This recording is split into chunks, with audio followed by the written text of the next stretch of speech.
Hi everyone, this is the first lecture recording on company law, and this recording is on the topic business entities. Alright, so what is this topic about? We are going to talk about business entities in Malaysia. What are business entities? Business entities are basically organizational structures which is used as a vehicle to conduct businesses in Malaysia. All right, so in other words, a business entity refers to a business structure or a form which is used as a vehicle to conduct businesses in Malaysia. So for example, if you want to set up a business, all right, let me illustrate this. Let's say you are very good at baking and you want to set up a business selling cakes and donuts, right? So if you want to set up a business, one of the first questions you have to ask yourself is, what business entity am I going to use as a vehicle to conduct my business, right? So that's the very first question, or one of the first questions that you must ask yourself. Now that I want to set up a business of selling cakes and donuts, what business entity am I going to use as a vehicle to conduct my business? Okay, now to answer that question, you have to know that there are 4 types of business entities in Malaysia, right? There are 4 ways in which a business can be carried out in Malaysia, or there are 4 business vehicles which are available in Malaysia. And the 4 business entities are: number 1, a company; number 2, a limited liability partnership; number 3, a general partnership; and finally number 4, a sole proprietorship, right? These 4 things that I have named, they are the 4 types of business entities which are available in Malaysia. So when you want to set up a business, you have to decide which vehicle are you going to use for your business. Are you going to set up a company to conduct your business? Are you going to set up a limited liability partnership for your business? Are you going to set up a general partnership? Or are you going to conduct your business through a sole proprietorship? Okay, right? So these are the 4 various business entities in Malaysia. And in this lecture, we are going to look at these 4 business entities. We are going to look at what is the law, what is the governing law for these various business entities. And then we are going to look at certain features, certain characteristics of each of these 4 business entities. All right, so together with this recording, I have uploaded a chart, right? The chart is called Business Entities Chart.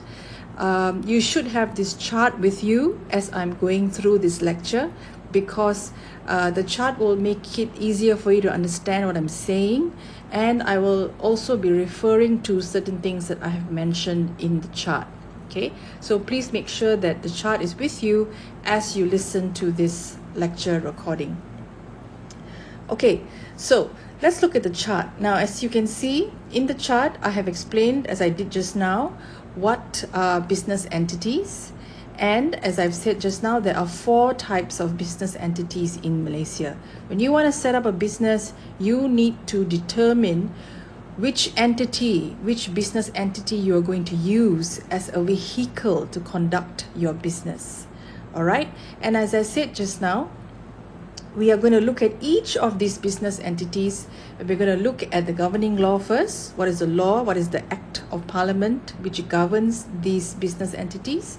And then we are going to look at features of each of these business entities. All right. Now, for each of these business entities, we are going to look at 6 specific features, right? Now, of course, these entities have got other features other than the 6 which we are going to look at.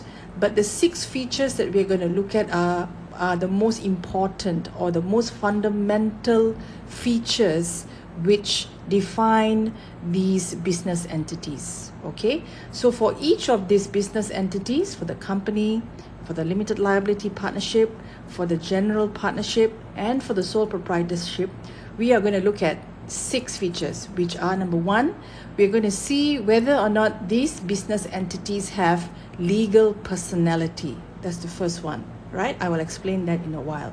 Secondly, we will look at the formation process. How are these business entities formed, right? What is the process? What is the procedure to form a company or a limited liability partnership or a general partnership or a sole proprietorship? Okay, that's the second feature. And then we are going to look at liability.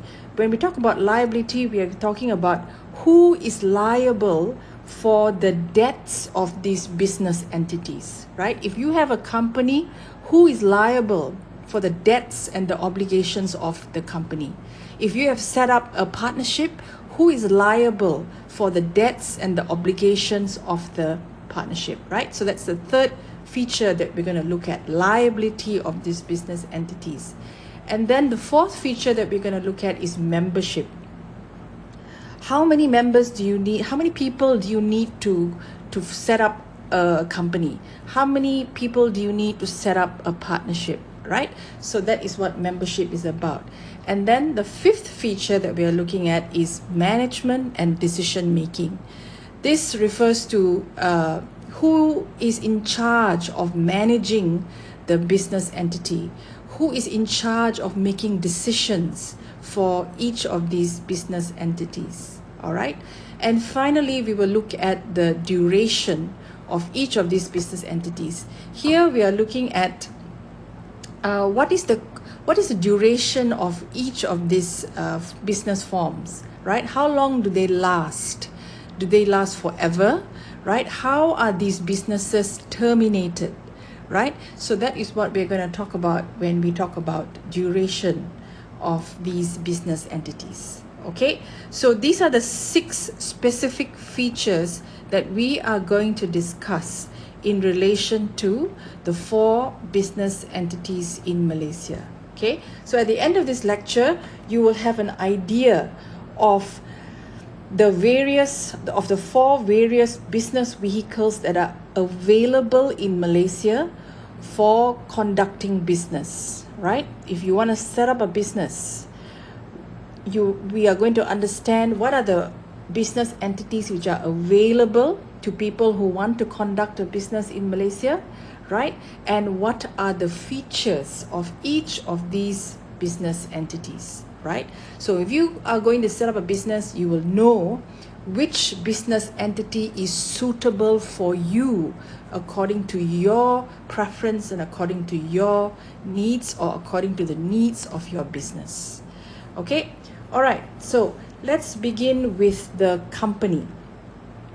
The company is, of course, a very popular business vehicle in Malaysia, right? Many people who set up a business will choose to set up a company, right, as their business entity. Many people who set up businesses in Malaysia will choose a company as a vehicle to conduct their business. All right, so let's turn the spotlight on the company first. All right, the first thing is this: the governing law for the company is the Companies Act of 2016. All right, now I think I mentioned this earlier. The Companies Act of 2016 is a relatively new legislation in Malaysia.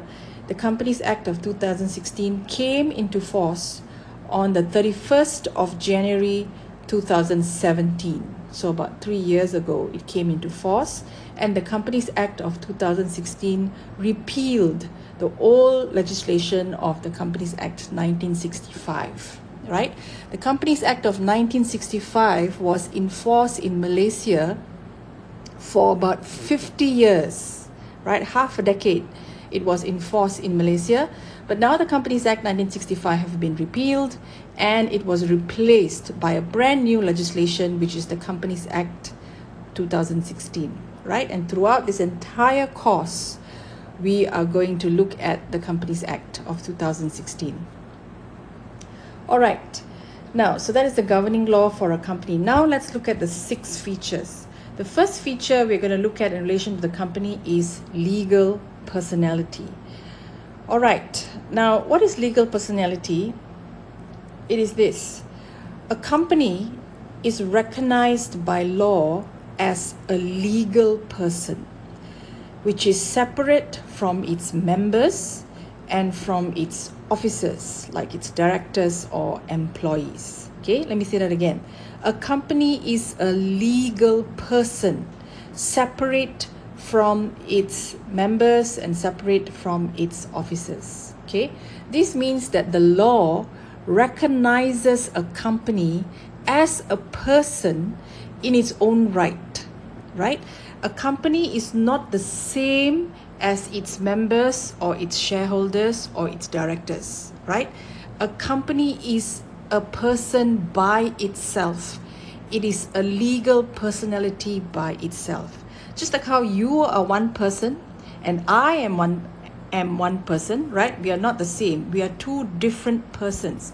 Just like that, the company is a person by itself. The law recognizes the company as a legal person, which is separate from its members and officers. Okay, this is called the concept of legal personality, right? In law, the company is recognized as a legal person.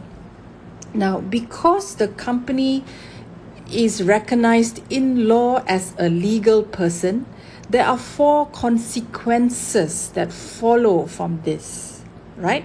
Because the company is recognized as a legal person, there are 4 consequences which follow from the company being a legal person. What are the 4 consequences? Number 1, a company has the capacity to contract in its own name, right?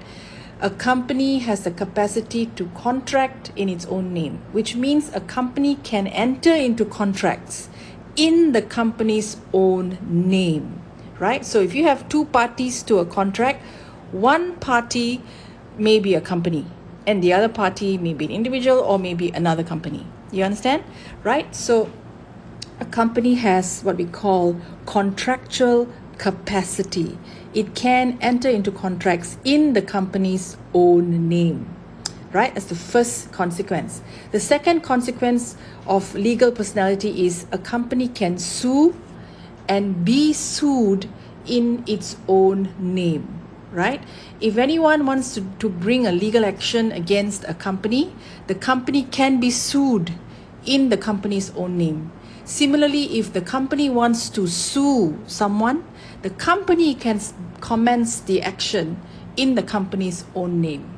You don't have to commence the action in the name of the members of the company. You don't have to commence the action in the name of the directors of the company. A company is able to sue and be sued in its own name because the company is a legal person. Okay. The third consequence is a company can own property in its own name. Right? A company can buy property, can sell property, can buy land, can develop land, can sell its own land, all in its own name because the company is a legal person. All right. And lastly, the company incurs its own debts and obligations, right? If a company buys something and it incurs a debt because it bought that thing, the payment of the debt is the company's responsibility, right? The company incurs its own debts and obligations. The members and the directors of the company does not need to pay the company's debts. It is the company's responsibility to pay its own debts and to settle its obligations. All right? Okay, so these are the 4 consequences which arise from a company having legal personality, or which arise from a company being a legal person.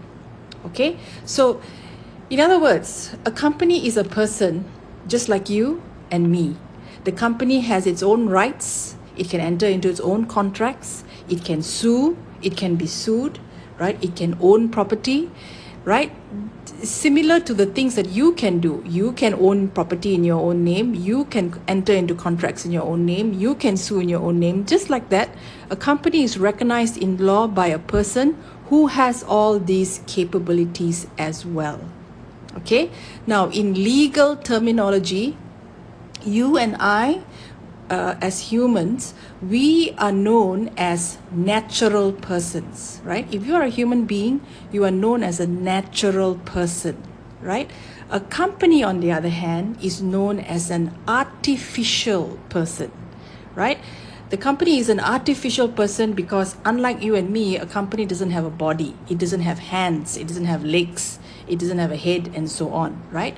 So a company is recognized in law as a person, but a company is known as an artificial person, right? Whereas you and me, we are known as natural persons.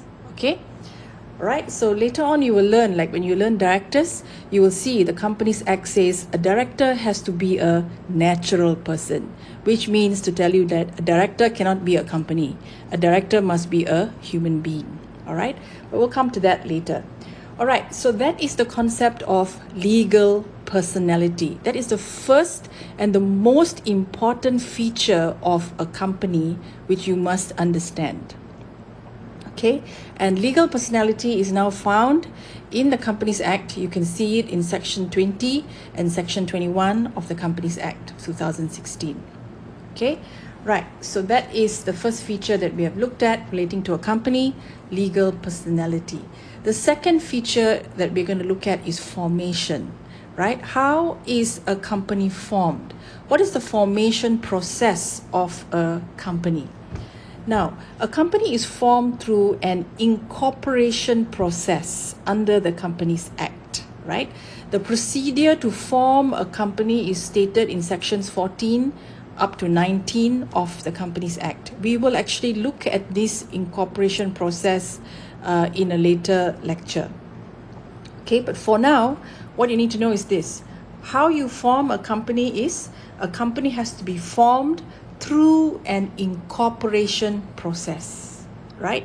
Now, what does this process involve? The process involves the submission of certain documentation, right? Certain documents, certain particulars must be furnished and submitted to the Registrar of Companies. And then it also involves the payment of a fee, right? Once all this documentation and particulars and the fee is paid, the Registrar of Companies will process everything. And if the Registrar of Companies is satisfied that everything is in order, then the Registrar of Companies will issue what we call a notice of registration. Okay, once that is done, the company is formed, right? The company is born, right? We will look at this process a little bit more closely later. But for now, all you need to know is this. A company is formed through an incorporation process. And the incorporation process involves the submission of certain documentation and particulars and the payment of a fee, all to the Registrar of Companies, right? So that's how a company is formed. Now, the next feature of a company is liability. Now, as I said earlier, when we look at liability, we are looking at this. In relation to this business entity, who is responsible for the debts and obligations of this business entity, right? If a company has a debt, if a company has an obligation, who is liable to pay that debt? Who is liable to fulfill that obligation, right? Who is liable in relation to a company? All right. Now, this is very important. Most companies have this concept called limited liability. Okay. Now, just to keep it very simple for now, what you need to know is this. Limited liability basically means this. Where a company has incurred a debt or an obligation, right?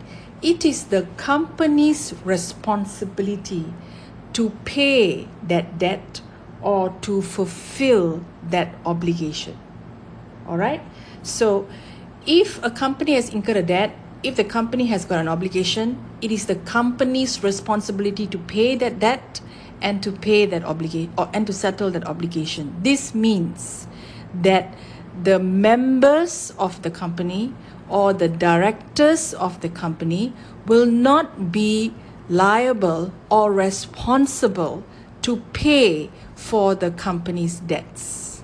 Okay, in other words, if a company owes a debt, that debt must be paid from the company's funds, right? You do not have to use the members' own funds or the directors' funds to pay off the company's debts. Debts of the company must be paid from the company's funds. Similarly, if the company has an obligation, a contractual obligation, that obligation must be fulfilled by the company. All right. So this is what we called the concept of limited liability. Okay. Limited liability basically means where a company incurs a debt, the company's funds must be utilized to pay the debt, right? Where the company has an obligation, it is the company's responsibility to fulfill the obligation. Members of the company, directors of the companies are not liable to pay for the company's debts. Okay, right? Now you may ask, but where does the company get its funds from? All right, now you will learn this later, but most companies are companies incorporated with share capital, which means the members of the company will buy shares in the company, right? And the payment for the shares issued by the company constitutes the company's funds or the company's capital, right? So when a company is incorporated, members or shareholders will buy shares in the company, right? And of course, when they buy shares, they will pay money for those shares, and the money will go to the company. The payment received for the shares issued by the company represents the company's funds, represents the company's capital, right? So when a company incurs a debt, the debt is to be settled from the company's fund, from the company's capital, right? Members of the company, directors of the companies are not liable to pay for the company's debt, right? So that is the concept of limited liability. Okay, so this concept of limited liability is enjoyed by companies. That's the third feature of a company. Okay, the next feature is membership. How many people do you need to form a company?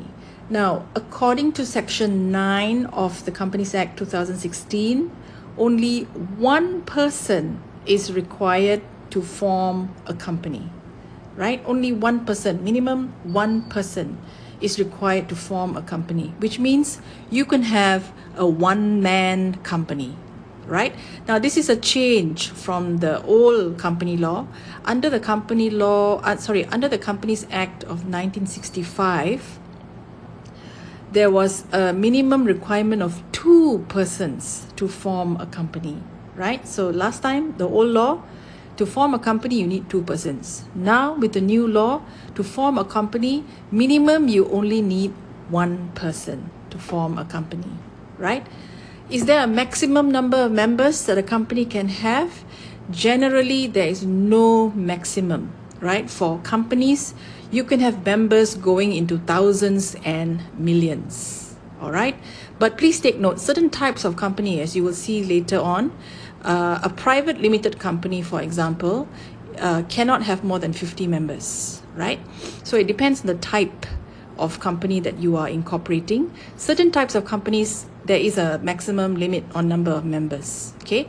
But large companies like public companies, there is no maximum number, there's no maximum limit of numbers for members of public companies. But we will talk about private and public companies later. Okay, so just going back to membership, minimum 1 person can form a company. Maximum, generally there is no maximum, but it depends on the type of companies. Okay, that's membership. Now, the fifth feature that we're going to look at relating to a company is management and decision making. Who is in charge of managing the business of the company, and who is in charge of decision making of a company? Now, generally, a company has two organs, right? The two organs of a company is the board of directors and the general meeting of members, right? Now, a company is managed both by the board of directors and by the members, okay? Both of them, i.e. the board of directors and the general meeting of members, they have the power to manage the company. They have the power to make decisions in relation to the company, okay? But generally, the day-to-day decisions relating to the company is made by the board of directors, okay? Right? So that is the management and decision making in relation to a company. All right, now the last feature is duration. Here, as I said, we are talking about what is the lifespan of a company, right? How long can a company last for? How can a company be terminated? Now, in relation to this, it is very important for you to know this. A company enjoys a concept which is called perpetual succession, okay? A company enjoys a concept which is called perpetual succession. Now, what does perpetual succession mean? If you break it up, perpetual means forever, right? The word perpetual actually means forever. And succession means continuity, right?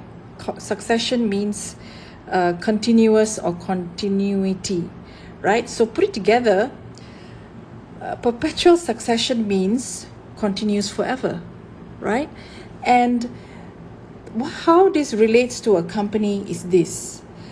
A company continues to exist as a legal person. Okay, a company continues to exist as a legal person until it undergoes a process which is called winding up, or the company is deregistered by the registrar of companies. Okay, what this means is this: a company never dies. A company carries on living unless it goes through a specific process which is called winding up, right? Winding up is a process to close down, to shut down a company, right? And to go through this process, you have to comply with the procedures mentioned in the Companies Act, right? So a company continues to exist as a legal person unless it undergoes this process of winding up, right? Or it is deregistered by the registrar, right? The registrar has the power to deregister, remove a company from a register if it is carrying on some unlawful business or business which is prejudicial to Malaysia. The registrar has certain powers, right? So what I'm telling you is this: a company continues to exist unless, number one, it is wound up under the provisions of the Companies Act, or number two, it is deregistered by the registrar. Okay, so if any of the members of the company changes, for example, if members of the company die, or if directors of the company leave, or directors of the company die, this does not affect the existence of the company, right? The company is a legal person which exists whether or not its members exist, whether or not its directors change, whether or not its members die. It does not affect the existence of the company. The company continues to exist as a legal person unless it goes through a process of winding up, or it is deregistered by the registrar of companies. This is known as the principle or the concept of perpetual succession. Okay, there's only two ways in which a company can die, or there's only two ways in which a company can stop existing. That is, if it is wound up or it is deregistered. Okay, if none of those two things happen, the company continues to exist as a legal person. Okay, this is perpetual succession. You can see the concept of perpetual succession in Section 2B of the Companies Act 2016. All right. Okay, so we have looked at the 6 features of a company as a business entity, right? We have looked at how a company is recognized in law as a legal person, right? And because it has legal personality, we have seen that there are 4 consequences. A company can enter into contracts in its own name, right? A member does not have to enter into a contract on behalf of the company. A director does not have to enter into contracts on behalf of the company. The company is a legal person, therefore it can enter into contracts in the company's own name. Okay, so for example, if the company's name is Syarikat ABC Berhad, Syarikat ABC Berhad is capable of being a party named in a contract. Okay, so because a company is a legal person, it can enter contracts in its own name. It can sue and be sued in its own name. It can own property in its own name, and it incurs its own debts and obligations. Okay, that's the most important feature relating to a company. Then we have seen the formation process. How a company is formed is through an incorporation process. Okay, and then we looked at liability. Who is liable if a company incurs debts? If a company has to pay a debt, who must pay the debt? The debt must be paid out of the company's own funds, right? Not from the members or the shareholders' funds, not from the directors' funds. This is called the concept of limited liability, right? Where the company has incurred a debt, it is the company's responsibility to pay out of the company's funds. Okay, that is liability of a company. Then we look at membership. One person is enough to form a company, and generally there is no maximum. And we have seen that a company is managed both by the board of directors and the members. Okay, but generally day-to-day business decisions are made by the directors, right? And finally, we have seen a company has perpetual succession, which means a company continues to exist as a legal person unless either one of two things happen: unless it is wound up, right, under the provisions of the Act, or it is deregistered by the Registrar of Companies. Okay, right. So these are the important features of a company. Now we are going to look at the remaining business entities, and we are going to look at the same features to see whether or not the other business entities have the same features that a company has. Okay, so let's move on to the next business entity, which is limited liability partnership. Now, limited liability partnership is a fairly new business entity in Malaysia. I say that because the Limited Liability Partnership Act was passed in Malaysia in 2012, right? So before 2012, Malaysia actually did not have this form of business entity. This form of business entity was only introduced in Malaysia in 2012 by the passing of the Limited Liability Partnership Act 2012. Okay, all right, so that is the governing law. If you want to know anything about the Limited Liability Partnership, you have to read this particular act. All right, now let's look at the features. The first thing, does a limited liability partnership have legal personality? Right, now a limited liability partnership is similar to a company because a limited liability partnership has legal personality and it is recognized as a legal person separate from its partners. Okay, so an LLP is similar to a company because an LLP is recognized in law as a legal person which is separate from its partners. Okay, please take note, an LLP is a partnership, so it does not have shareholders, members and directors, right? An LLP as a partnership, it has partners, all right? And an LLP is recognized as a legal person which is separate from its partners. And because an LLP is recognized in law as a legal person on its own, the same 4 consequences that we saw earlier applies to an LLP. In other words, an LLP, a limited liability partnership, has the capacity to enter into contracts in its own name. Okay, an LLP can sue and be sued in its own name. An LLP can own property, buy, sell, transfer property in its own name. Okay, and where an LLP incurs debts, it is the LLP's responsibility to pay those debts or to settle those debts. Okay, right? So the first feature of an LLP is, just like a company, an LLP also has legal personality. An LLP is also recognized as a legal person in its own right, separate from its partners. And the 4 consequences also apply to an LLP.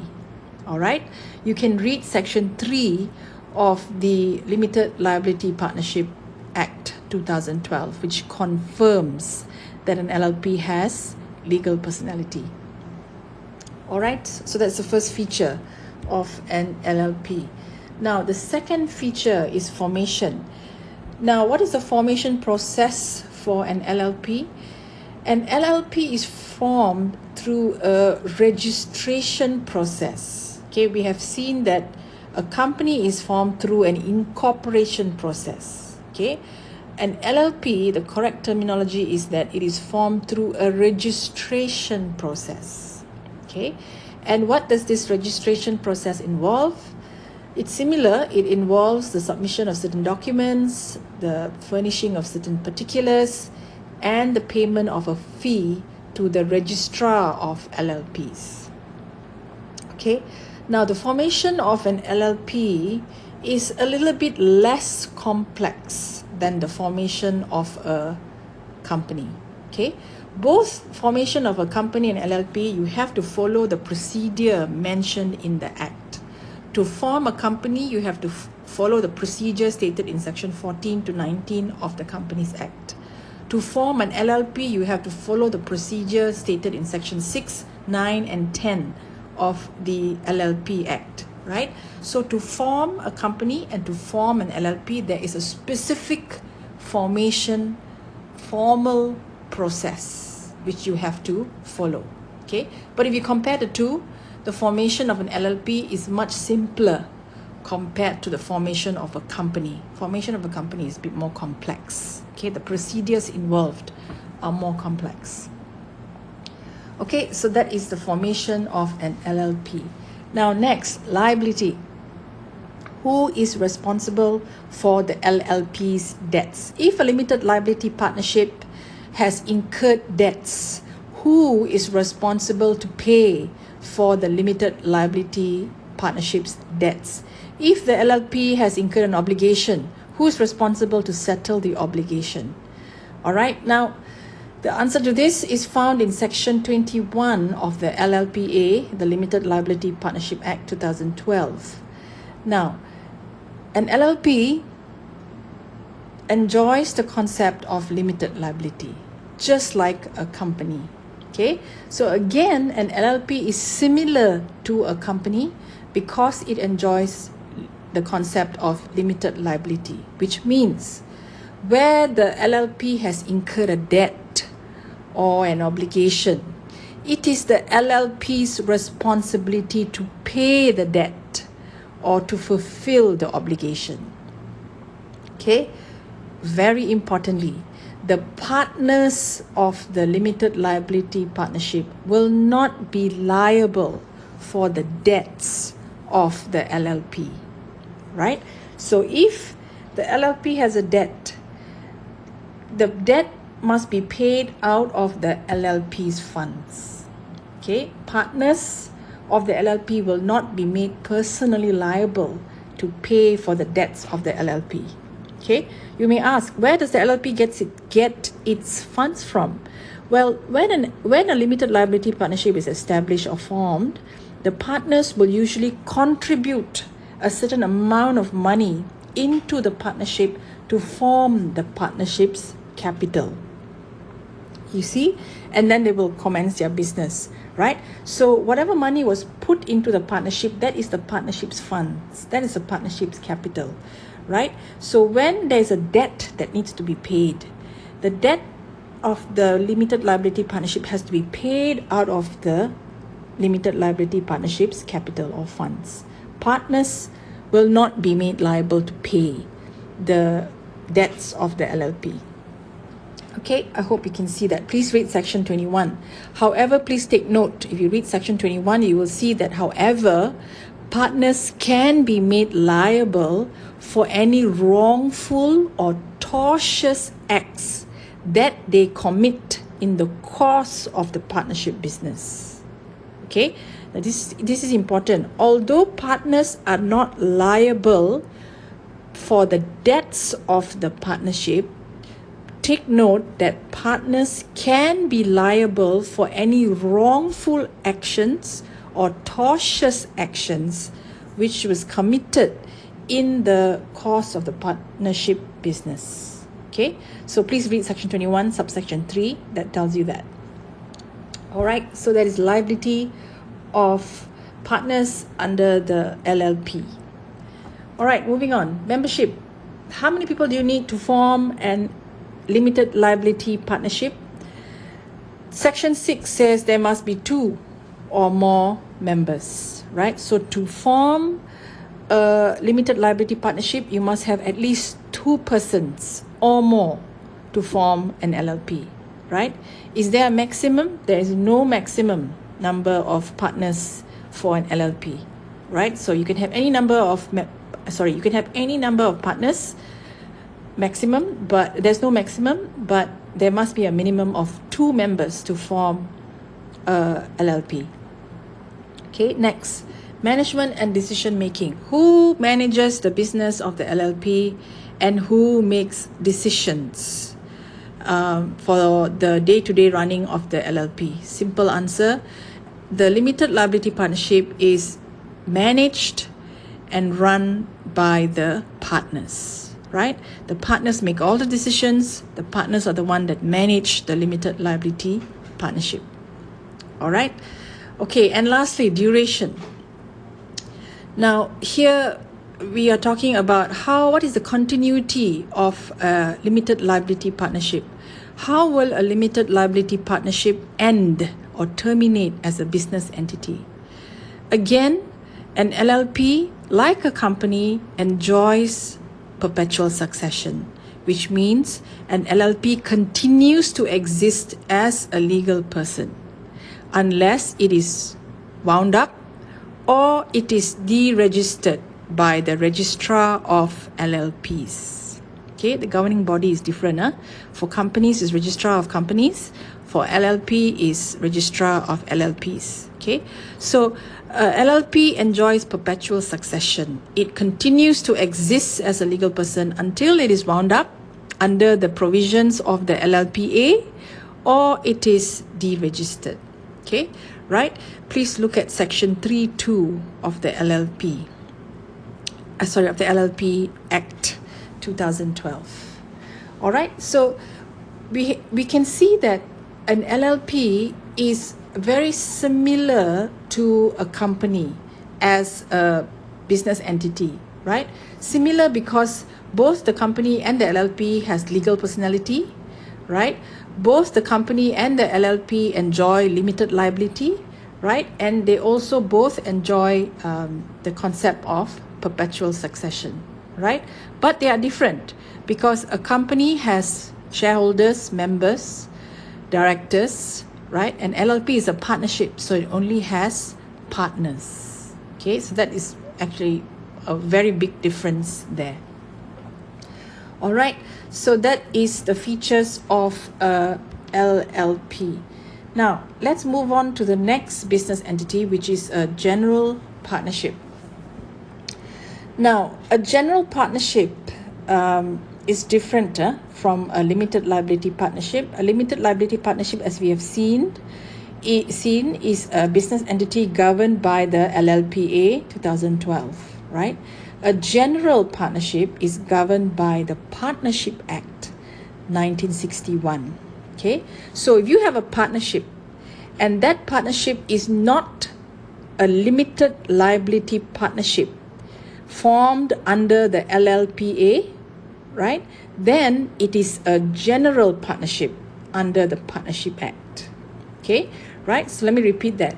If a business is being operated as a partnership, you have to determine, is it a limited liability partnership or is it a general partnership, right? If the partnership was formed according to the formation procedure or the registration process under the LLPA 2012, then that partnership is a limited liability partnership. Okay, but if that partnership was not formed under or not created or formed under the LLPA 2012, then that partnership would be a general partnership under the Partnership Act 1961.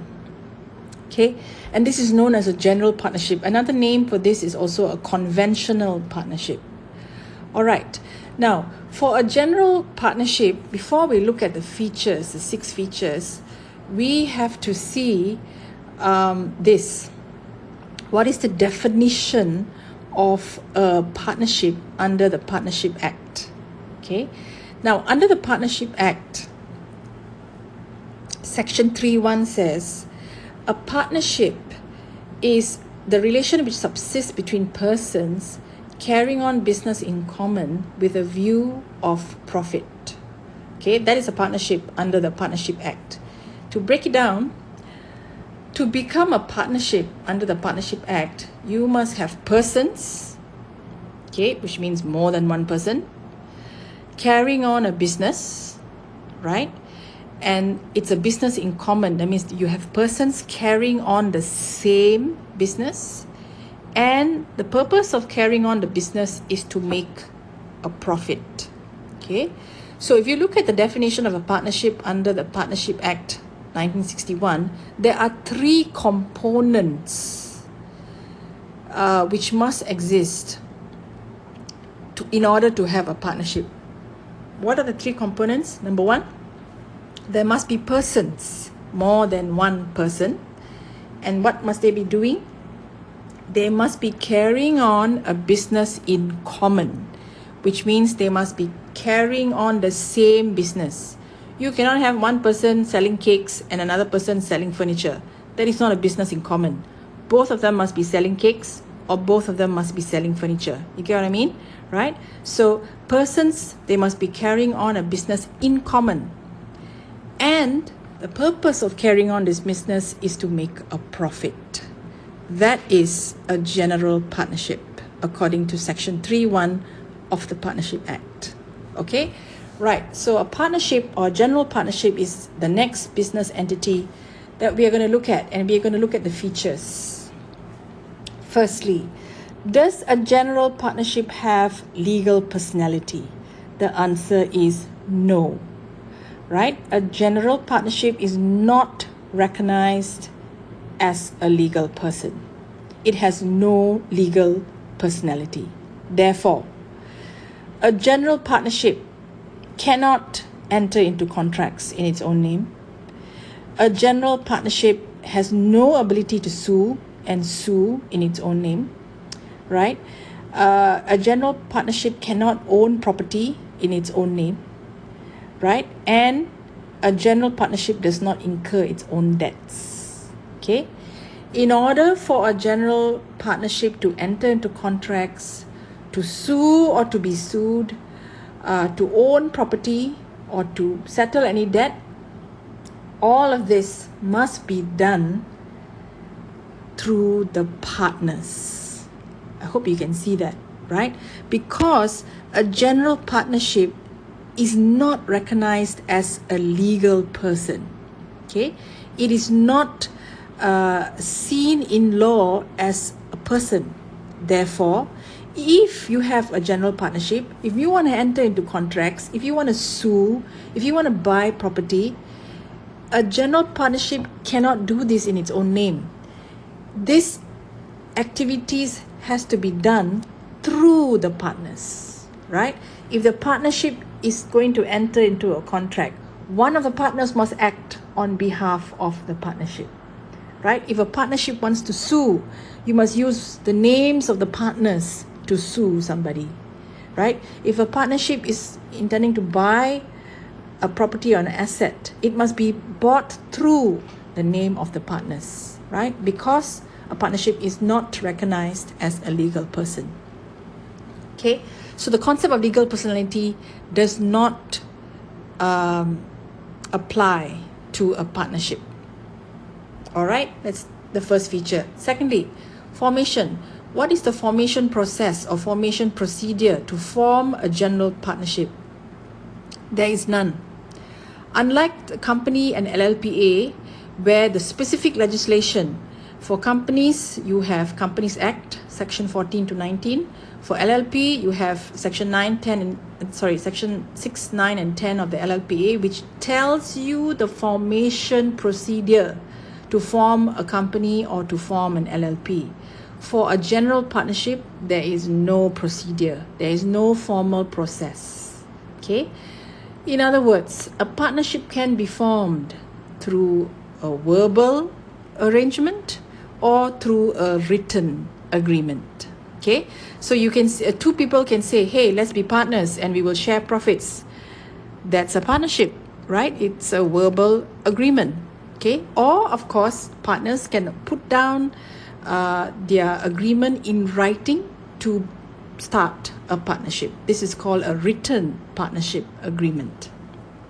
Okay, of course it is more wise and prudent to have a written partnership agreement which states what are the partners' responsibilities, what is the profit sharing ratio, and all that. Okay, but the point is there is no formal procedure to form a partnership. A partnership can be formed through a verbal agreement or through a written agreement. Okay, right, so it's very flexible in that sense. Right, the third feature is liability. Who is responsible for the liability, or who is responsible for the debts of the partnership? Now, the concept of limited liability does not apply to a partnership, right? In other words, where the partnership has incurred a debt, the partners are liable to pay for those debts. Okay? If the partnership has a debt, if the partnership has an obligation, these debts and obligations must be paid by the partners. In other words, this is very important. The partners are personally liable, right, together, jointly, for all the debts and obligations of the partnership. Okay, we have seen for a company and for LLP, it is the company alone which is liable for the company's debts. It is the LLP alone which is liable for its own debts. But this is not the same for a general partnership. In a general partnership, limited liability does not apply. So where the partnership has a debt, the partners are liable to pay for the debt. All right? So that is liability. Now, for liability of a partnership, general partnership, you can read sections 11 to 14 and 19 of the Partnership Act. All right? So that is liability. Now, membership. How many people do you need to form a partnership? As we saw earlier, the definition itself tells you that a partnership is a relation that subsists between persons, right? So you must have more than one to create a partnership. So minimum two persons is required to form a partnership, right? So there must be at least 2 people to form a partnership. That's a minimum. Is there a maximum? Yes, there is a maximum of 20 partners for conventional partnerships or general partnership. So if it is a general partnership, you must have a minimum of 2 members, and there's a maximum of you must have a minimum of 2 partners, and there's a maximum of 20 partners. You cannot have more than 20 partners for a general partnership. Okay. However, please take note, there is an exception, right? And the exception is for what we call professional partnerships. Okay. Professional partnerships are partnerships formed in certain professions. Okay, for example, lawyers, accountants, architects. Okay, these are all different professions. Okay, for lawyers, we have, or rather the legal profession, lawyers are governed by the Legal Profession Act. Okay, similarly, architects is also a profession, is governed by the Architects Act. Accountants also have their own act, they are governed by the Accountants Act.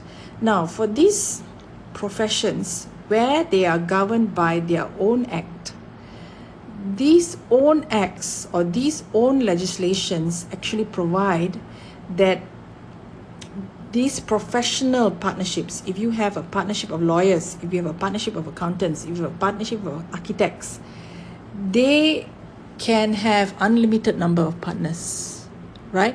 So professional partnerships are not bound by the 20 partner rule maximum. Professional partnerships, if it is a profession and if it is governed by their own act, and if their own act, like the Legal Profession Act or the Architects Act or the Accountants Act, if their own act which governs the profession allows more than 20 partners, then there is no maximum. Okay, so if you look at Legal Profession Act, lawyers, if they operate as a partnership, they can have any amount of partners. All right, so just take note that for a general partnership, it is minimum 2, maximum 20, right? But for certain types of partnerships, i.e. where it is a professional partnership governed by its own legislation, like the Legal Profession Act or the Architects Act or the Accountants Act, this type of partnerships, where it's a professional partnership, there is no limit to the number of partners. All right, please read section 47, subsection 2 of the Partnership Act. Okay, next, management and decision making.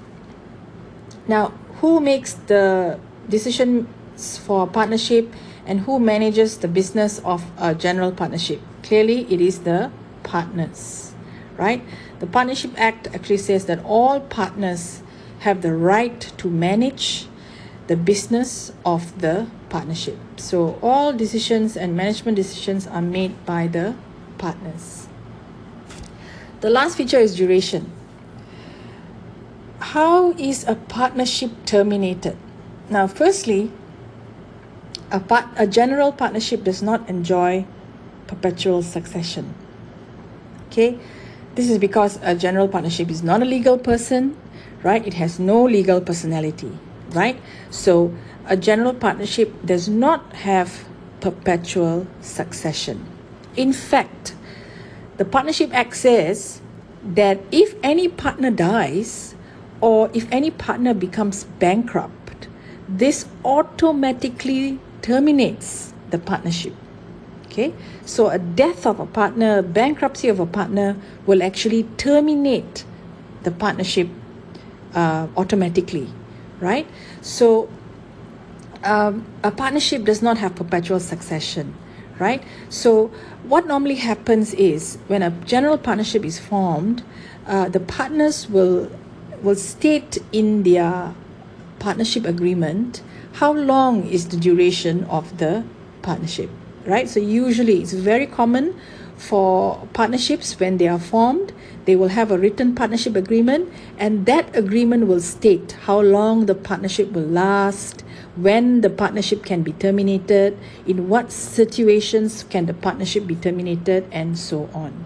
Okay, if the partners do not have a written partnership agreement, then the duration of the partnership is governed by the Partnership Act, right? Which tells you the partnership will dissolve on death or bankruptcy of any of the partners. All right, so I hope that's clear. That is the duration of a partnership. Okay, so we have looked at the 6 features in relation to a general partnership, and as we can see, a general partnership is actually very different from the other 2, which is company and limited liability partnership. Okay, last one, the sole proprietorship, the last business entity that we're going to look at. Sole proprietorship is a very simple form of business entity, right? Sole proprietorship basically means a business is solely owned by one person alone.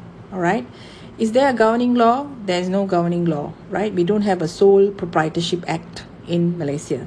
There is no governing law for sole proprietorship. So when a sole proprietorship enters into contracts or incurs obligations, it's all governed by the Contracts Act or so on, right? There's no governing law for a sole proprietorship. Now let's look at the features. Does a sole proprietorship have legal personality? Most certainly not, right? A sole proprietorship has no legal personality, right? This is because this business entity is solely owned by one person alone, and that one person alone is carrying on the business. Okay, so in a sole proprietorship, there is no separation between the business and the owner. Do you understand? The sole proprietor is the business, right? The sole proprietor's personal assets is actually the business assets, right? So there is no separation between the business and the personal assets of the person carrying on the business. It's basically a one-man show that is a sole proprietor. So no legal personality. Is there a formation process? No, there's no specific process or procedure to form a sole proprietorship. Okay. Liability, of course. Who is liable for the debts of the sole proprietorship? The sole proprietor alone is solely responsible for all the debts and liabilities of the business. His liability is unlimited, right? That sole proprietor is alone responsible for whatever debts or liabilities or responsibilities which is incurred by the sole proprietorship business. Membership, the sole proprietor alone is the member. Management and decision making, of course, it is also made by the sole proprietor alone. Okay.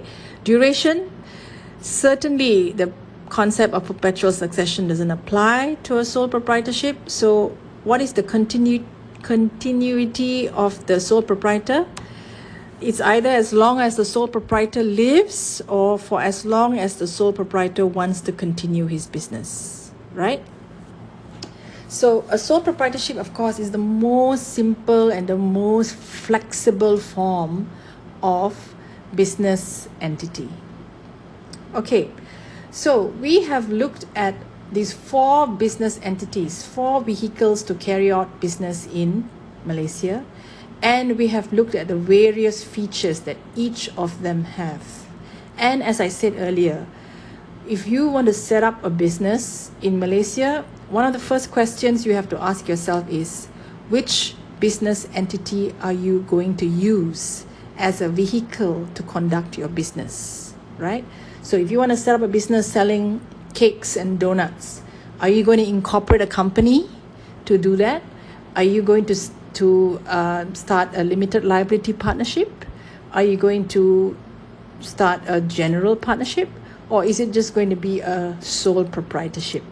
Okay, so how you make the decision is based on what are the features of each of these entities that we have looked at. Okay, of course, it's all up to the preference of the person who's starting the business, right? It's all up to how much capital they have, how many people are there to pool their resources together.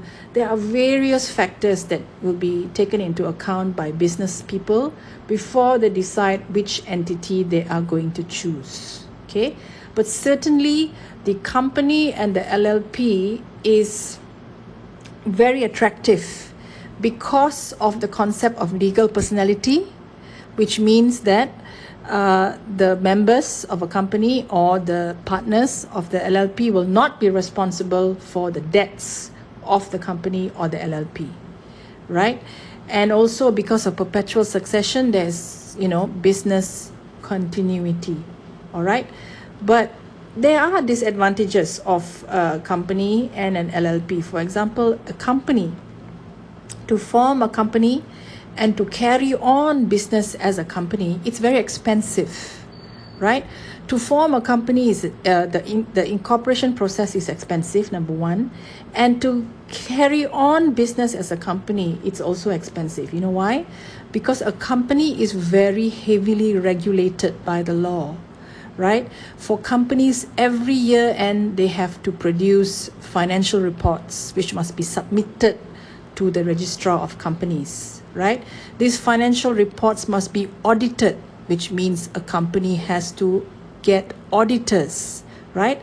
So all of this incurs costs, time, resources, okay? That is why we say for a company, the cost of compliance is very high, right? Compliance costs is very high because a company is very heavily regulated, so it is expensive and time consuming to maintain a company. For an LLP, it's less. The cost of compliance is less for an LLP because for LLP, there's no need for audited accounts and all that. So it's relatively a little bit less expensive, and of course, it is also more flexible. Okay. Whereas the general partnership and the sole proprietorship, it's a very flexible business entity, right? But the downside of a general partnership and a sole proprietorship is the persons who are running the business are personally liable for all the debts, all the liabilities of the partnership, or if it's a sole proprietorship. Okay, right? So these are the various factors that you need to consider in determining which business entity you want to choose for a business.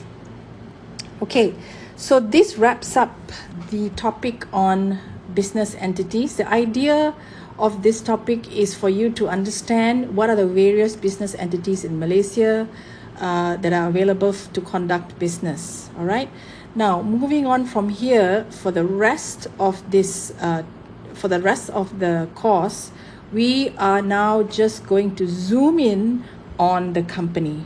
Okay, so for the rest of this course, we are now going to just focus on the company, and we're going to look at various issues, various aspects of a company, right? And that we will cover in the next lecture recording. Okay, so that is it for this recording. Thank you very much.